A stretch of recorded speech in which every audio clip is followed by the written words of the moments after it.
Oferecimento Sebrae, especialista em pequenos negócios, e Sesmac, ensino a toda prova. Vai esperar o fiscal bater na porta da sua empresa? As consultorias do Sebrae Tech evitam multas. Se o seu negócio precisa de consultorias em saúde e segurança no trabalho, licenciamento ambiental e outras melhorias, obrigatórias ou não, procure o Sebrae. Você investe 20% do valor da consultoria e o Sebrae banca os outros 80%. Ligue 0800 570 0800. Sebrae, especialistas em pequenos negócios. Sim, você é diferente. É sim, você é diferente. Mas não é diferente meio termo, não, Nanina, não. É diferente por inteiro, da ponta do dedo mindinho até o último fio de cabelo. Vamos nessa! Então, se joga no diferente e vem pra cá. Vestibular Sesmac 2019.1. Aqui é diferente. Alô, meus amigos, mais um bate-papo com o Geraldo Câmara. Coisa boa! Por que é boa? Eu tô com água na boca, porque eu tô na Bodega do Sertão. E a Bodega do Sertão nos deixa com água na boca, né? Nado Freire, França, aquele abraço. Vocês que fazem com tanto gosto, com tanto prazer, essa Bodega do Sertão, né? Que você entra e diz, eu estou do sertão. Meu convidado olha para cima, fica vendo os bullies, as coisas bonitas que tem aqui. Vale a pena. Vocês estão vendo que eu estou aqui num cenário da Bodega do Sertão, mas atrás de mim tem uma bandeira. Não é a bandeira republicana brasileira, não é não. É a bandeira monárquica. Olha aí, ó. Olha aí, até sair de perto para você ver, ó. É a bandeira monárquica. Da monarquia do Brasil, que já aconteceu, que já houve, e que já há mais de 100 anos já se foi, não é? Existe uma família imperial até hoje, está lá em Petrópolis, está no Rio de Janeiro, existe. E existem movimentos monárquicos, gente que gostaria que a monarquia voltasse através do parlamentarismo, por exemplo. Eu sou uma pessoa que gosto do parlamentarismo.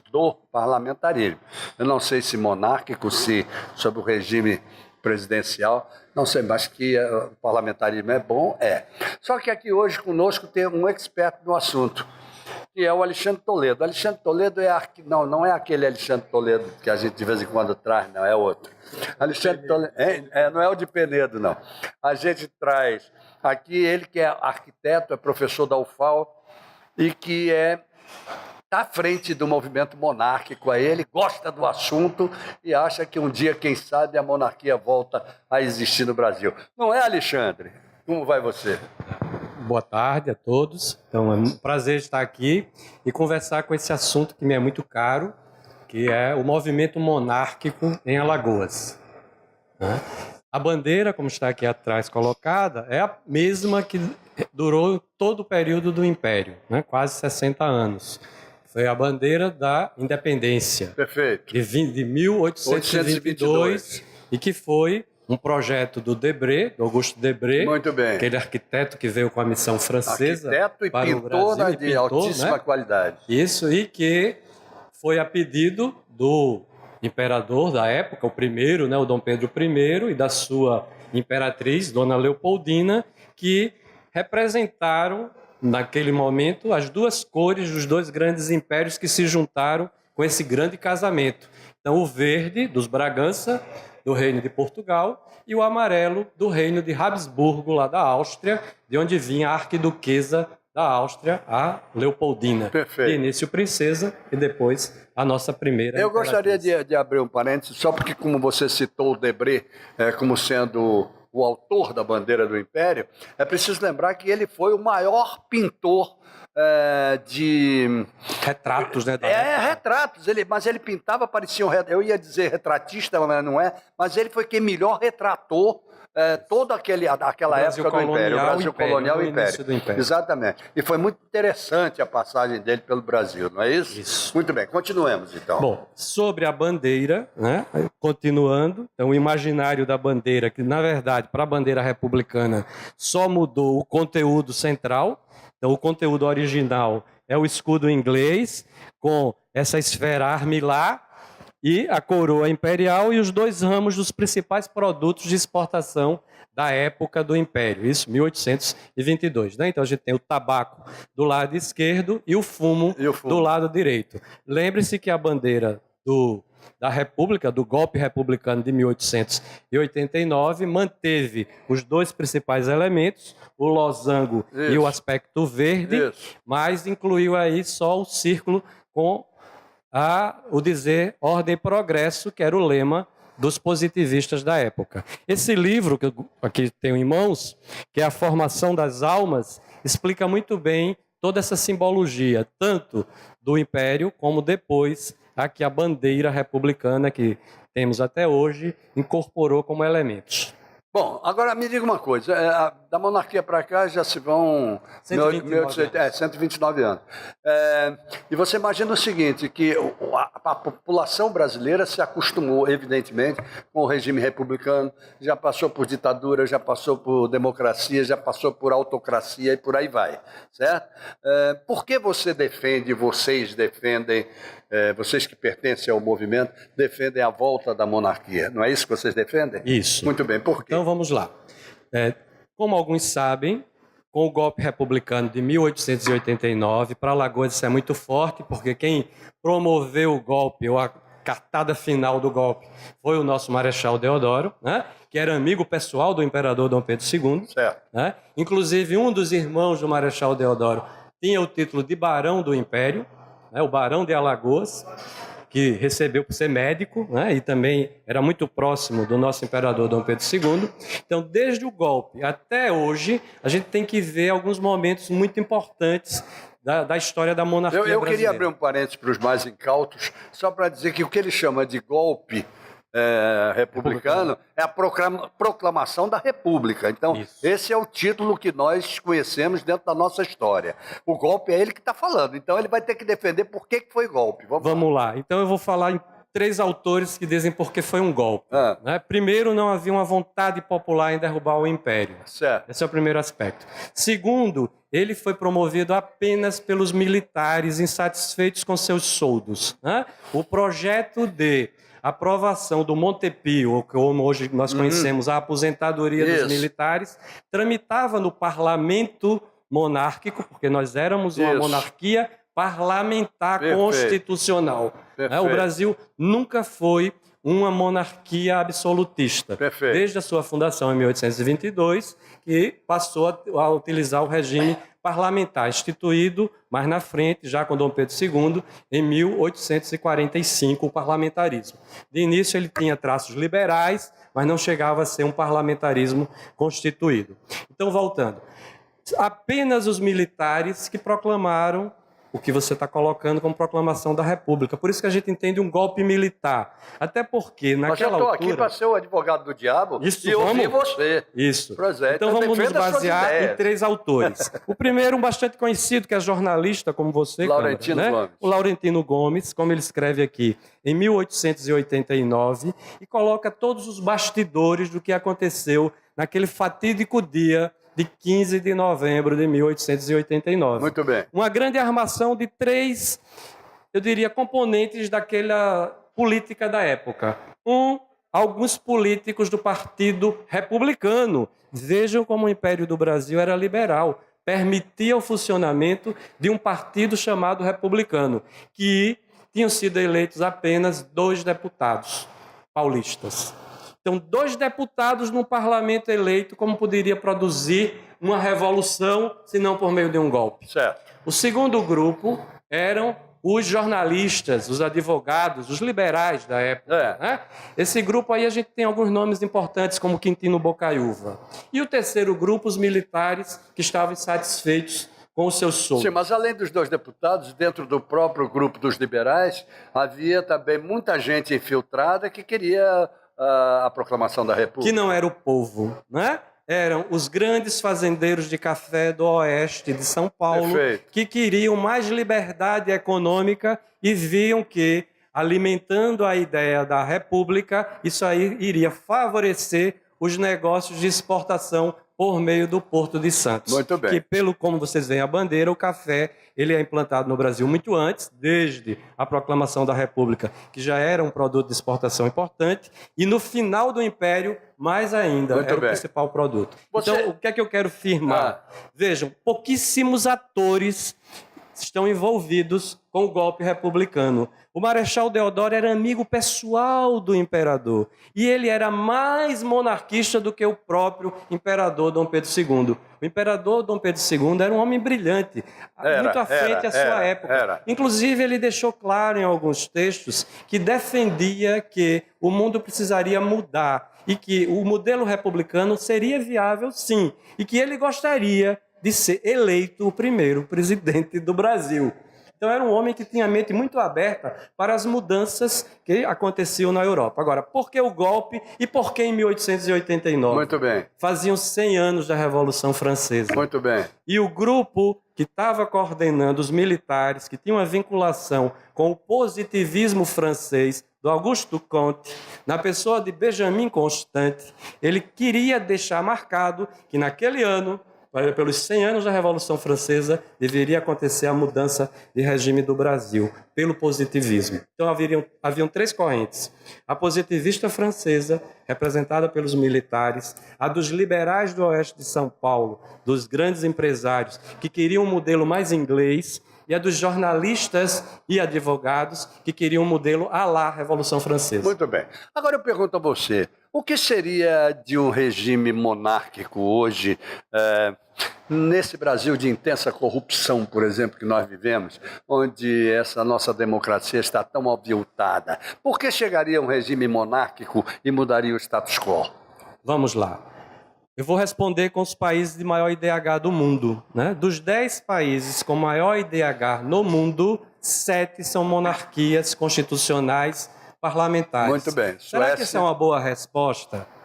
O Brasil, ele continua com a memória do período áureo do Império do Brasil. Então, nunca foi apagada essa memória. A família imperial nunca abriu mão do seu direito de um dia voltar a reinar, se assim o povo quiser. Peraí, nunca saiu da memória, inclusive do povo brasileiro de hoje, os tempos áureos da monarquia. Isso. Para os monarcas, para os que pertenciam à corte, o povo sofria. E como sofria? Não.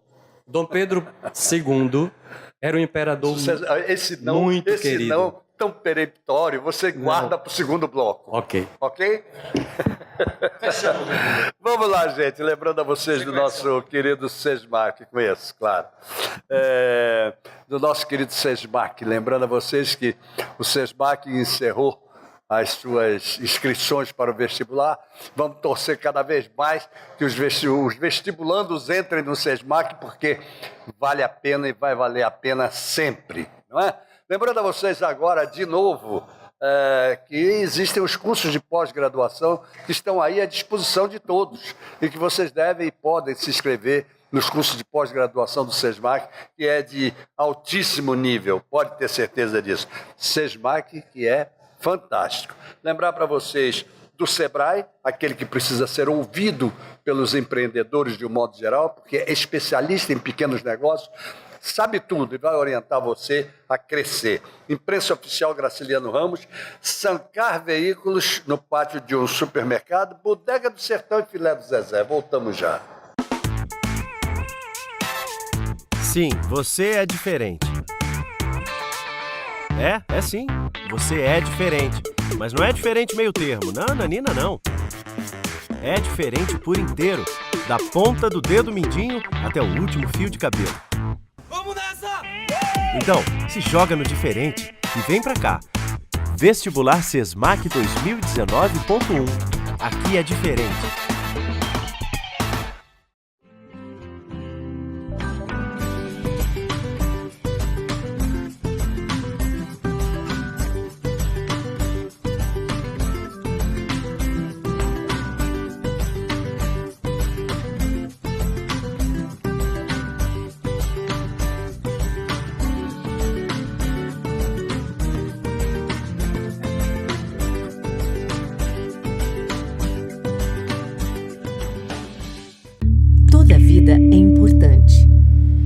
vida precisa de cuidado.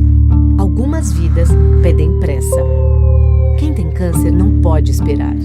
A Rede Feminina Nacional de Combate ao Câncer se une a milhares de vozes para dizer: preciso viver. Para isso, as ações do SUS devem ganhar celeridade. O respeito à vida está acima de tudo. Campanha Preciso Viver. Rede Feminina Nacional de Combate ao Câncer.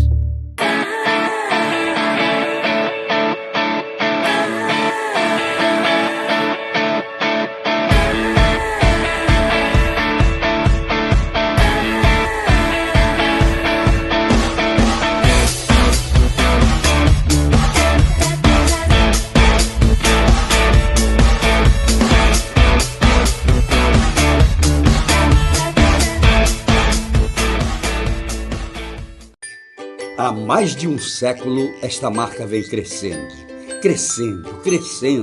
salvando gente, crescendo, vivendo solidariedade, crescendo na guerra e na paz. Esta cruz é um símbolo, é a Cruz Vermelha de Alagoas. Ajude-a a crescer mais e ligue para crescer com ela. Vai esperar o fiscal bater na porta da sua empresa? As consultorias do Sebrae Tech evitam multas. Se o seu negócio precisa de consultorias em saúde e segurança no trabalho, licenciamento ambiental e outras melhorias, obrigatórias ou não, procure o Sebrae. Você investe 20% do valor da consultoria e o Sebrae banca os outros 80%. Ligue 0800 570 0800. Sebrae, especialistas em pequenos negócios.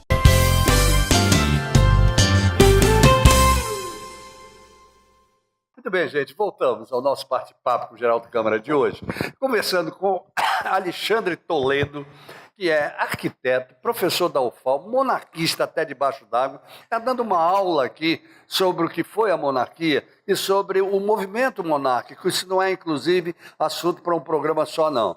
De repente, até eu faço um programa maior depois, ele reunindo pessoas e gente que discuta de um lado e de outro. Olha, muito interessante o tema. Eu acho que é bom para as pessoas que estão nos assistindo conhecerem um pouquinho da nossa história. Não é? E daí, quem sabe, de futuras histórias. Segundo ele, a monarquia volta, é verdade? Mas eu deixei você com uma pergunta, uma resposta aí na boca, um não peremptório, quando eu disse que a época de Pedro II era a época áurea, em termos da corte, mas não foi uma época áurea para o povo. Você disse não. Por quê? Então vamos ver. Vamos remontar esse final do século XIX, né? Quem era o Brasil? O Brasil era a quinta maior economia do mundo. A moeda brasileira equivalia ao dólar e à libra esterlina. O Brasil tinha a segunda maior frota náutica do mundo, naval. Eu queria acrescentar no lado da economia que desde aquela época nós fomos o maior lastro-ouro do mundo. Um pouquinho antes. Depois perdemos para Portugal, para o próprio Portugal. Isso. Mas fomos o lastro-ouro, mas foi todo roubado. Isso. Era o produtor de café que demandava 60% da produção mundial. Muito bem. Esse era o Brasil. Em que o Brasil falhou? Retardou demais o processo de industrialização.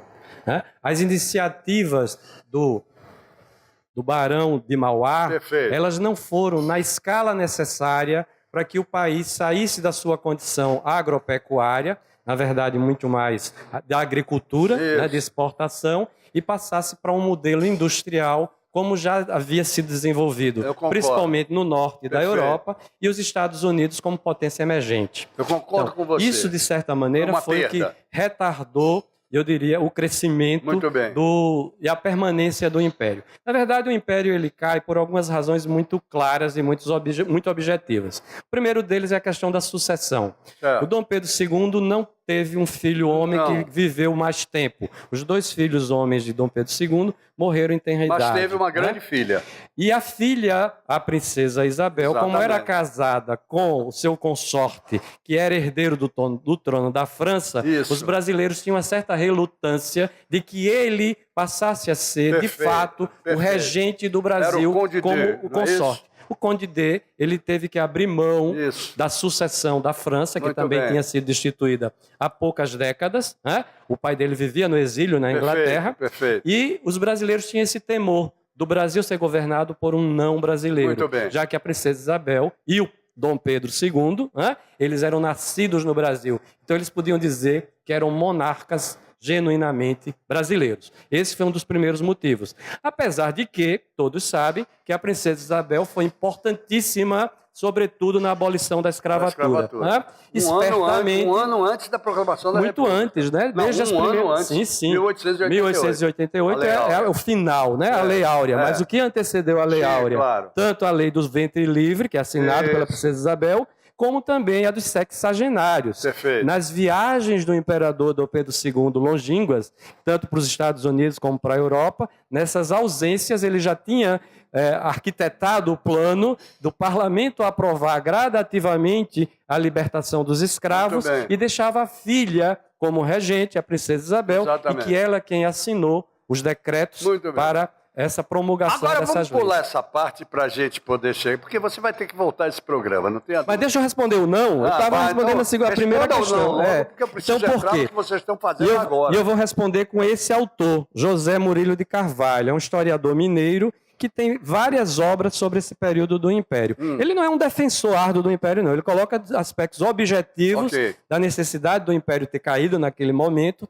mas que demorou muito para voltar. Mas tem um outro livro, que não esse, A Formação das Almas, do próprio autor, que se chama Os Bestializados. O que quer dizer José Murilo de Carvalho com esse termo, os bestializados? O povo brasileiro viu tudo acontecer naquela virada da noite do dia 15 de novembro de 1889, bestializado. Era um domingo. Né? E por quê? O imperador Dom Pedro II era muito querido pelo seu povo. Ele era um imperador reconhecido no mundo inteiro. Ele mantinha relações com grandes intelectuais, tanto americanos como europeus. Ele participava de vários clubes literários e científicos em volta do mundo. Ninguém nega isso. Era um homem muito culto e muito querido. Então, o povo brasileiro não participou do golpe republicano. Isso é tão verdade que, durante 3 anos, o nosso também alagoano Marechal de Ferro, o Marechal Floriano Peixoto, levou para consolidar a República. Verdade. Porque houve muita resistência nas províncias. E a mais famosa delas, e que nos diz respeito, aconteceu justamente em Santa Catarina, na ilha de Santa Catarina, com a mortandade dos monarquistas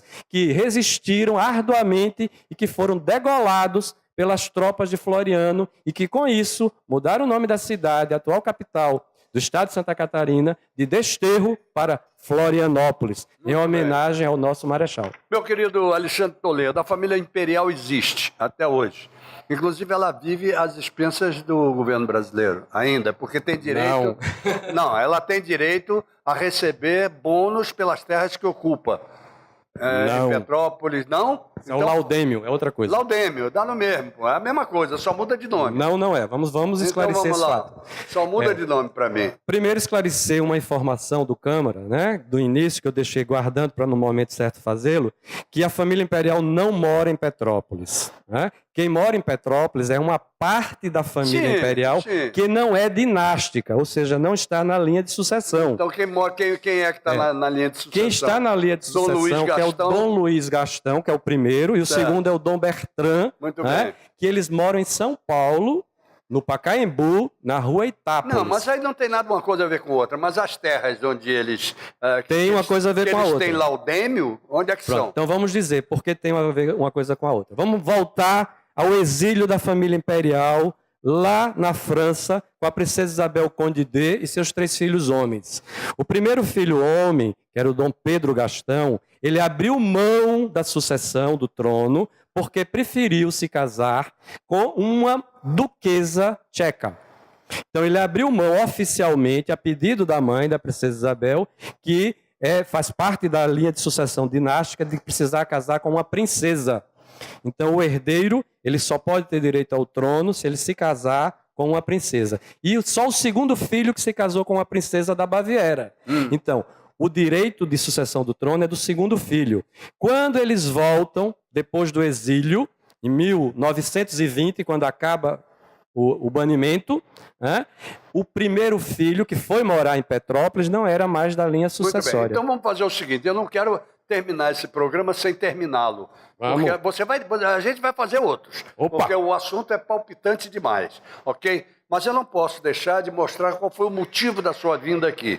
E o motivo foi defender um novo regime, a volta de um regime para aqui que seria o parlamentarismo monárquico, ok? Não é esse o seu motivo? Veja. Então me conta como é esse movimento, como está, porque nós só temos 5 minutos para terminar o programa. Então vamos voltar a 1993, quando houve o plebiscito, né? No plebiscito, que foi antecipado 7 meses pelo Fernando Henrique Cardoso, estava previsto para acontecer em 15 de novembro, e aconteceu no dia 21 de abril. Ele com medo do crescimento do movimento monárquico, e 13% dos brasileiros votaram pela volta da monarquia. Muito pouco, mas o partido que governou o Brasil pelos últimos 13 anos tinha esse mesmo percentual quando o primeiro presidente eleito por aquele partido se candidatou pela primeira vez. Okay. Então não era tão impossível assim. Na Constituição de 88 foi quando a primeira vez foi possível quebrar com a cláusula pétrea que impedia que se falasse sobre monarquia no Brasil. Okay. Então é muito recente a história da possibilidade de se retomar o movimento monárquico no Brasil. Muito bem, mas então, por que voltar? Voltar é a defesa de vocês? Vamos por quê? Hoje o Brasil tem 5 ex-presidentes vivos e nós pagamos por todos eles. Com a família imperial, com o parlamento monárquico, o imperador e a sua família é a única que é mantida pelo Estado. Para vocês terem uma ideia, Dom Pedro II governou por 49 anos. Então, um único monarca, mas sempre o parlamento estava sendo modificado à medida que novas eleições eram chamadas e havia um revezamento do primeiro-ministro entre o Partido Conservador e o Partido Liberal, os dois principais da época. Do Partido Republicano nunca houve um primeiro-ministro. Então, o que se defende, espelhando na história gloriosa do Império do Brasil, que levou o Brasil a não ter corrupção por conta da figura do Dom Pedro II, que era o maior vigilante, né? E as pessoas o respeitavam. E eu uso as palavras do Rui Barbosa, que arrependido depois da proclamação da República, procurou Dom Pedro II no exílio na França e pediu desculpas. Disse para ele, se eu soubesse que a República era isso, eu continuaria com a monarquia. Então, hoje, por que voltar ao movimento? O movimento prega voltar ao parlamentarismo. Primeiro... Me perdoe abrir um parênteses só para dizer que, em função exatamente desse episódio da França, do Rui Barbosa na França, é que a célebre frase do Rui Barbosa foi posta em prática, onde, resumindo, ele dizia... de tanta iniquidades, né? Diante de tanta... Né? De ver o mal triunfar. De ver o mal triunfar, chego a ter vergonha de ser honesto. Exatamente. Quer dizer, porque ele chegou a ser. A República nos levou a isso. Infelizmente, nós estamos no final. Mas, Alexandre, você já está convidado para a gente fazer um segundo capítulo desse programa, porque eu acho sensacional a maneira como você colocou nesse programa. Eu até diria, e me penitencio, que eu não estava acreditando muito. Não estava acreditando muito. Mesmo com o nosso príncipe, Dom Luiz Felipe, sendo eleito como deputado federal por São Paulo. Olha como está viva a monarquia no Brasil. Não é isso não estava acreditando muito que esse tema fosse interessante, como está sendo colocado por você. Perfeito. Então você já está convidado para um segundo programa. Vamos lá. Ok? Porque realmente é interessante e vale a pena ser discutido. Como seria esse Brasil se o regime fosse monárquico? Como seria?